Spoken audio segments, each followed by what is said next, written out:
Hi everyone, तर स्वागत आहे तुमचं विद्या ब्लॉग्समध्ये. तर बघा, इकडं कालचा ब्लॉग आहे. काल माझी तब्येत खराब होती म्हणून आज टाकते. तर चला, इकडं रिझल्टचा टाईम आहे बघा. माझ्या मुलीचा आज रिझल्ट होता, म्हणजे काल. तर ती मुलगी माझी एवढी धडधड होत होता आणि माझं पण एवढं धडधड. आणि आमची त्यात लाईट गेलेली, तुम्हाला काय सांगू, पाऊस चालू.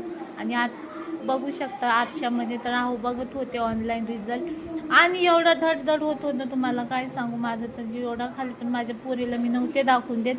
असं ती एवढी नाही का, एवढी हे झालेली, ती एकदम हे झाली. तर चला, तुम्हाला टाईम न लावता तर हे घ्या, बर्फी खावा, पेढे खावा. तर माझ्या मुलीला पडलेत आहे बघा 76%, 76.20. तर किती बघा, एवढे मार्क पडले, छान पडलेत ना. तर मग एवढे छान मार्क पडले म्हणून तर चला म्हटलं, हम दो हमारे दो घूम के आते हे. मग घुमायला नाही गेलो, म्हणजे आम्ही गेलो दगडूशेठला. काही चांगलं काम करायचं असेल तर आपण बापापासूनच करतो, आपलं महाराष्ट्रीयन आहे ना आपण.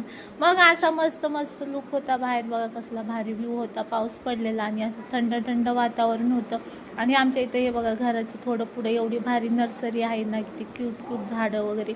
आणि मग फायनली आम्ही आलो थोडं मंदिराच्या जवळ. बघा, माझी पोरगी आणि मी, मला साडीमध्ये चालतच नाही येत बघा, सेम दिसतो ना आम्ही. तर माझी साडीवर धरून आम्ही असं बघा आलो. आणि हे बघू शकता, इकडं आलो बाप्पाला. आता दगडूशेठला आलेलो. मग चला, मस्त असं दर्शन वगैरे घ्या तुम्ही पण. चला, गणपती बाप्पा मोरया. तर तुम्ही असं, मी बोलले होते 5 नारळ देणार नाही का माझ्या पोरीचे चांगले मार्क. मम्मी आहे ना मी, तर मम्मी कुठले, मम्मीसाठी काय, मम्मी मी आहे, तर पोरींसाठी जरा मन हे घ्या तुम्ही दर्शन. तर चला, मस्त असं दर्शन वगैरे घ्यायचं होतं, नारळ द्यायचे होते, पण तिथं नारळच बंदी घातली. आता फक्त फुलं व्हायचेत. तर मग इकडे छोटासा पेढ्याचा बॉक्स घेतला. घरी सगळं वाटलेलं, घरी आहेत भरपूर. आणि परत जाताना घ्यायचं म्हटलं, पहिलं फ्रेश बापांसाठी घ्या म्हणून मोदक घेतले. आणि बघा, फायनली आमचं दर्शन वगैरे झालं. मग आम्ही आलो थोडंसं फिरत खडकी बाजार. तर आमच्या इथं खडकी खूप जवळ आहे आम्हाला. इकडं बघा, हा कलरफुल गाडीवाला दिसला.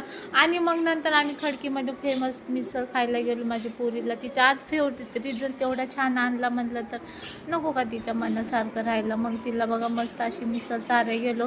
आणि काल ती मिसळ खाल्ली तर मी अजून आजारी पडले. आज मला खूप फूड पॉयझन झालं पोटामध्ये.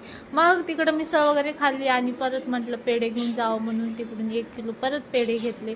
आणि मस्त मस्त असं पेढे वगैरे घेऊन परत आलो. तिच्या टीचर्स लोकांना ते द्यायचं होतं. तर चला, आजसाठी एवढा कसा रिझल्ट आहे नक्की कमेंट